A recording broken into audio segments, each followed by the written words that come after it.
Image. Bonjour à tous, bonjour à toutes en cette belle soirée. Alors vous vous dites, pourquoi cet éclairage chelou? Je suis en train de tourner de nuit, c'est bon pour vous?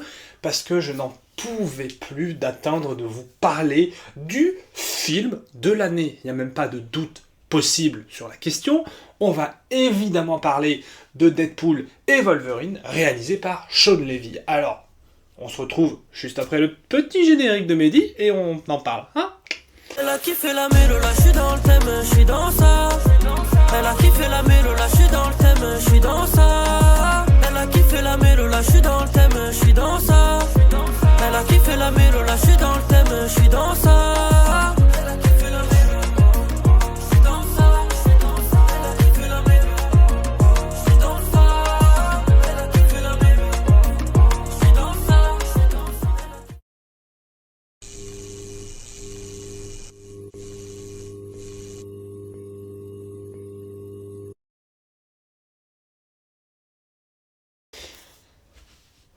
Alors, il faut savoir que Deadpool et Wolverine est un projet complexe, intéressant, fun, drôle. C'est un projet déjà de base qui est sympathique. Parce que depuis, je crois, 2018 ou 2019, enfin depuis le rachat de la 20th Century Fox par Disney et donc par Marvel d'une certaine façon, les personnages des X-Men, on savait qu'ils allaient apparaître dans ce qu'on appelle le Marvel Cinematic Universe. Je vous fais un petit cours très rapide, vraiment pour les novices, ceux qui ne connaissent pas. En gros, dans les années 90, à peu près, Marvel, j'ai déjà dit plusieurs fois dans ma chaîne, Marvel n'allait pas bien. Financièrement, c'était la merde, et ils vendent plusieurs de leurs droits d'exploitation, donc à savoir le droit de faire des films sur certains personnages, notamment les droits de tout l'univers Spider-Man qui est donc vendu à Sony, ce qui leur a permis de faire la trilogie de Sam Raimi et les The Amazing. Les Spider-Man avec Tom Holland, c'est un peu complexe, on va dire. C'est un truc de différent.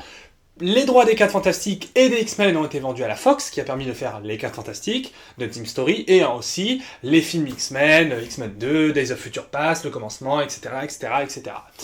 Et je crois que... alors Hulk était chez Universal, mais Hulk, on s'en fout. Bref. Et du coup, quand la Fox a été rachetée, on s'est dit, putain, les X-Men vont arriver dans l'MCU. Ouah, la dinguerie de fou. Et donc là, les fans étaient un peu impatients, surtout que, depuis Avengers Endgame, mais si on est un peu plus expert Marvel, on va dire que depuis les Éternels, même depuis Thor 4, en fait, depuis Endgame, en fait, un projet Marvel sur deux plaît et déplaît. C'est-à-dire que, en termes de films, on a Black Widow, qui plaît plus ou moins, à part aux mecs qui sont anti-femmes, donc des connards. Ensuite, on a Shang-Chi, où les fans de Marvel se disent « Putain, ça c'est exceptionnel, putain, ça c'est fou, ça c'est des gros mal alpha qui font de la bagarre et du kung-fu ». Ensuite, on a les Éternels, qui présentent des homosexuels, des femmes, des personnes racisées. Et là, tout le monde fait « C'est de la merde ce film ». Alors, petit aparté, oui, les Éternels, c'est un film de merde, mais ça n'a rien à voir avec la politique, c'est juste que c'est un film éclaté. Voilà, c'est parce que les fans de Marvel détestent les Éternels pour de mauvaises raisons. Parce qu'ils sont juste racistes, ou transphobes, ou homophobes, enfin bref. Et d'année en année, 2020, 2021, 2022, 2023, la hype Marvel redescend. Hein, si bien que sur les 3 films Marvel sortis en 2023, il n'y en a qu'un qui a été vraiment un franc succès, Les Gardiens de la Galaxie 3, qui est un chef-d'œuvre, qui est 20 sur 20, qui est exceptionnel, qui a rapporté, je crois, un peu plus de 800 millions de dollars. Voilà. Et, entre-temps, nous est annoncé Deadpool. Donc là, on se dit, putain, Deadpool chez Disney, ça va être soft, ça va pas être violent, ça va pas être drôle, ça va être tout lissé, tout soft, machin. Et après, on nous annonce le retour de Hugh Jackman en Wolverine. Donc là, les fans sont un petit peu en mode... Pourquoi pas ? Pourquoi pas ? C'est intéressant. C'est intéressant. Moi, le premier, quand j'ai vu la vidéo d'annonce du retour de Hugh Jackman, j'étais en mode... Ah putain, ça va être incroyable. Oh, ça va être exceptionnel. Bon, après, moi, je suis un gros fanboy de Marvel. Et ensuite, on nous annonce, comme pour No Way Home, à l'époque, tout un tas de retours, de spéculations de « Oh, un tel acteur va reprendre son rôle de Marvel, une telle actrice va revenir. » Et du coup, il y a des spéculations, des théories, etc., etc., etc., etc. Alors, je vais essayer de parler sans spoiler du film. Mais dans le doute, si vous voulez pas vous faire spoiler, regardez pas ma vidéo, parce que je pense que ça va être très compliqué d'en parler sans spoiler. Et du coup, la hype Marvel remonte petit à petit, notamment avec Deadpool, mais notamment avec Captain America 4, Les 4 Fantastiques avec Pedro Pascal notamment, ou un casting qui a un gros coefficient de sympathie, si j'ose dire. Ou encore les Thunderbolts, Avengers 5, Avengers 6 qui vont arriver par la suite, le film Blade, les séries, etc. etc. Donc là, en fait, c'est très simple. Le constat pour Marvel, il est limpide. Si Deadpool et Wolverine ne fonctionnent pas, c'est la fin de Marvel. C'est aussi simple que ça. Parce que ça fait un film sur deux qui marche pas. Bah, si ce film ne marche pas comme ils l'entendent, ça, Captain America sortira parce que le film est quasiment fini, et Thunderbolt aussi, mais les 4 Fantastiques et tout ça, ça sera un peu plus compliqué, et peut-être qu'on n'aura pas d'Avengers 5. Et si les films Marvel ne fonctionnent pas, ce n'est pas parce qu'ils sont mauvais, parce qu'ils ne le sont pas, c'est uniquement à cause des intellectuels et des critiques cinéma qui défoncent les films avant même qu'ils sortent. Et ça, c'est pas bien. Vous me direz, quelle ironie que je dise ça, mais bon, bref, c'est pas la question. Voilà. Donc, j'avais besoin, voilà, avant de vous parler du film, d'une grosse phase de recontexte pour que vous compreniez où on se situe dans le MCU et où ça se passe. Alors, évidemment, le film est un film du multiverse. On va d'une réalité à une autre sans le moindre souci. Et c'est un film parfait. C'est un putain de film parfait. Sans déconner, c'est un 20 sur 20. Et c'est d'autant plus intéressant parce que le réalisateur de Deadpool et Wolverine, c'est Shawn Levy. Shawn Levy, pour ceux qui connaissent un peu le cinéma des années 2000, c'est quand même un gars qui a fait Real Steel avec Hugh Jackman, le film de combat de boxe de robots, mais aussi la trilogie de La Nuit au musée. Et donc là, quand tu connais un peu le cinoche, tu regardes le CV du gars, tu te dis mais qu'est-ce qu'il va foutre chez Wolverine ? Qu'est-ce qu'il va foutre chez Deadpool ? C'est pas son univers. Est-ce que le gars a les épaules pour réaliser un film Marvel ? Et oui, parce que Ryan Reynolds, qui est co-scénariste et coproducteur du film, il est hyper intelligent, c'est-à-dire qu'il sait comment, manipuler la hype des fans pour les faire revenir en salle, petit 2, comment les faire rire sans les insulter, petit 3, comment créer un scénario convaincant en évitant les erreurs de Marvel. C'est-à-dire que tous les connards là qui disent les effets spéciaux Marvel, ils sont pas beaux. Très bien, le film est à 70% tourné en décor naturel. Il y a peu de fond vert. Il y a beaucoup de combats, notamment dans les giclures de sang, dans les membres découpés et tutti quanti, c'est des effets spéciaux, parce qu'on va pas découper des gens pour de vrai. C'est pas bien ça. Et donc du coup, le film est visuellement exceptionnel. Shawn Levy, honnêtement, je m'attendais à rien en termes de mise en scène pure. Mais, force est de constater que ça marche en fait. Notamment dans les scènes de combat où il y a parfois des petites idées de plans, des idées de mise en scène où tu te dis attends là, Deadpool et Wolverine sont en train de se battre, attends, je vais placer ma caméra comme ça, je vais la faire tourner comme ça, la photographie est très très belle, elle est simple, elle n'est pas travaillée comme dans par exemple The Batman, mais elle reste cohérente, elle reste très jolie, ça reste de la belle image de cinéma à voir. Les effets spéciaux, quand il y en a, les effets visuels, je veux dire les CGI, ne sont pas dégueux. Non, franchement, il y a peut-être un plan vers la fin du film que j'ai trouvé un peu cracra, mais sinon ça reste quelque chose de très visuel, ça reste quelque chose de très regardable, bien loin des comédies françaises aux effets spéciaux éclatés, comme notamment les films de Philippe Lachaud. Je suis en train de vriller sur ce film, je vais vous le dire, c'est le meilleur film de l'année, je vais pas y aller par quatre chemins, parce qu'en fait, je trouve, et là je vais me faire chier dessus, mais bon, c'est ce que je pense sincèrement, on est 2024, on est quand même dans une année cinéma un peu éclatée au sol, permettez-moi de le dire. Monkey Man était un plutôt bon film, un petit truc en plus de Artus était une très bonne comédie, mais à part ça, on a eu Madame Web, on a eu Argyle, on a eu Furiosa, qui était encore une fois un film doté du syndrome Dune, on a eu Dune 2 cette année, hein. Et le pire dans cette histoire, c'est que je sais qu'il y a des gens, ils sont peut-être 5, 6 sur Terre, qui vont aller voir Dune 2 et Deadpool et Wolverine et qui vont se dire Dune 2 c'est quand même mieux.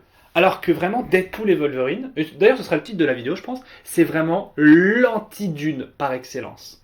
C'est-à-dire que Dune, pour vous résumer un peu, c'est un film où il n'y a pas d'idée de mise en scène, il n'y a pas d'idée d'interprétation, il n'y a pas d'idée de plan, pas d'idée de musique, pas d'idée de photographie, où les décors ne sont pas très beaux, où il n'y a pas d'action. En fait, un film où globalement pendant 3 heures il se passe rien avec juste des gens qui crient en tenue chelou dans du sable. C'est tout.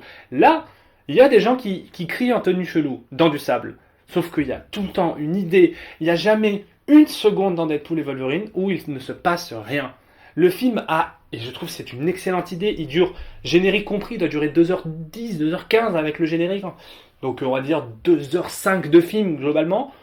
Il n'y a pas une seule seconde où il se passe rien. Il y a toujours soit une scène comique, soit une blague, soit une scène d'action, soit une musique qui vient rythmer le tout, soit Sean Levy qui est avec sa caméra tente quelque chose en mise en scène. C'est un film d'une énergie, d'une jeunesse folle. Hugh Jackman et j'avais un peu peur, tu vois, parce que Hugh Jackman, ce qu'il avait fait dans Logan, à savoir mettre fin à son personnage, surtout Wolverine, qui ne peut pas mourir, hein, si vous lisez les comics, vous savez. Eh bien, je trouve ça... J'avais un peu peur de me dire, ok, je suis content qu'il revienne, mais j'attends de voir ce qu'il fait. Il joue une version extrêmement différente de son personnage des X-Men de la saga d'avant. Et du coup, il joue, voilà, une sorte de Wolverine un peu déprimé, un peu connard, qui répond à tout le monde et qui veut buter tout le monde. C'est très drôle. Deadpool est hilarant. Ryan Reynolds, les scènes entre Hugh Jackman et Ryan Reynolds sont extrêmement réussi parce que les deux ils sont potes dans la vraie vie, donc on sent qu'il y a une alchimie en termes de jeu, ça se voit au premier coup d'œil. Je vais pas vous spoiler, mais il y a certains personnages des anciens films de super-héros qui reviennent. Et j'avoue que même s'ils n'ont pas pris les personnages les plus hype et les plus intéressants, je trouve ça quand même pas trop mal. Par contre, il y a un personnage qui revient au début de film, au bout de 45 minutes, 1 heure. Je vous en dis pas plus, mais alors lui, on s'y attendait pas. Et ça reste quand même extrêmement intéressant. Voilà, il y a tout un tas de caméos qui est proprement génial. Il y a le caméo d'un acteur. Je spoilerai pas, mais il y a le caméo d'un acteur à un moment donné. Moi, j'en connais 2-3 qui vont faire pipi culotte, je peux vous le dire, parce que même moi-même, j'ai fait pipi culotte. Donc non, c'est un film immensissime, c'est l'antidote au film Dune, parce que on sentait que après Dune, en 2021, quand Dune était sorti, pas mal de cinéastes se sont dit, voilà, ça c'est du vrai blockbuster, c'est vraiment pas comme Marvel, quoi, c'est vraiment du blockbuster un peu intelligent, un peu un blockbuster d'auteur, quoi, si j'ose dire, ouais, bien sûr. Et du coup, on a eu, suite à Dune premier volet, tout un tas de petits films d'auteur qui ont été contaminés par le syndrome de Dune, à savoir Killer of the Flower Moon, qui était une daube intersidérale, Furiosa, qui était une catastrophe herculéenne, Dune partie 2, qui était dans la suite du premier, un film catastrophique, sans aucune idée de cinéma. Et donc du coup, Deadpool, c'est un peu le film qui arrive en mode, ok, là c'est 2024, je vais venir tout péter, je vais venir taper sur tout le monde. Il y a notamment une blague sur Furiosa dans le film qui est extrêmement drôle. Et le pire, c'est qu'il envoie bouler toutes les critiques, et je trouve ça exceptionnel. Notamment... Ah non, je peux pas spoiler, mais... Sans spoiler. Quand Hugh Jackman a été annoncé, on était tous les fans, et notamment les anti-fans de Marvel, donc les critiques cinéma, étaient en mode oui, mais alors Logan est un excellent film, un film de la plèbe, certes, mais un excellent film de comics. Mais à la fin de Logan, il meurt, donc comment ils vont faire revenir Hugh Jackman ça reste quand même étrange. Et du coup, première scène du film, tu te dis oh putain, ils vont partir dans cette direction-là. Ok, d'accord. Et en fait, le film tabasse tout. Il tabasse tout le monde. La gauche, la droite, les intellectuels, les fans de comics, les fans de Cinoche, les fans de Furiosa. Tout le monde en prend plein la gueule et c'est un véritable bonheur absolu. C'est le film de cet été. Alors, je n'ai pas vu le film Twisters là, sur les tornades, mais bon, entre un mec qui va chasser les tornades avec son pick-up et un mec super-héros qui peut pas mourir, qui va tabasser tout le monde à travers le multiverse, pour moi, le choix est quand même très vite vu. La seule petite réserve, si j'ose dire, que j'aurais, ce serait sur la méchante, interprétée par Emma Corrin. Emma Corrin qui a joué dans The Crown notamment, qui est une immense actrice en devenir, enfin, qui est vraiment une future star, je trouve. elle est déjà une star, mais en tout cas qui est vraiment une future grande star du niveau de Meryl Streep par exemple, que je trouve que c'est une immense actrice. Et du coup, bah, de la voir dans un truc un peu pop, un peu fun, comme Deadpool et Wolverine, j'avais un peu peur de me dire, elle va peut-être se faire broyer dans cet univers très foufou. Et je trouve que justement, elle aurait tendance un petit peu à en faire trop en tant que méchante, et son personnage n'est pas le mieux écrit du film. C'est ma seule réserve sur le film, c'est que la méchante, dans le fond, elle n'est pas vraiment utile. Néanmoins, c'est pas la pire méchante du MCU, hein, bien loin de là. Hein, donc voilà.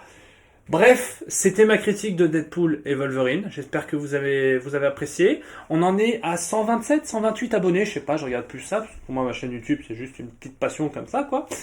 Donc, bah, écoutez, si vous aimez ma vidéo, regardez-la. Partagez-la à vos copains, vos copines, cousins, cousines, maman, papa, tonton, tata, tout ça. Et puis voilà, quoi. Si ça vous plaît pas, n'hésitez pas à mettre un commentaire rempli de hargne et de haine que je m'empresserai de lire avec grand plaisir. C'est bon pour le référencement. J'adore l'eau, dans 20-30 ans, il n'y en aura plus.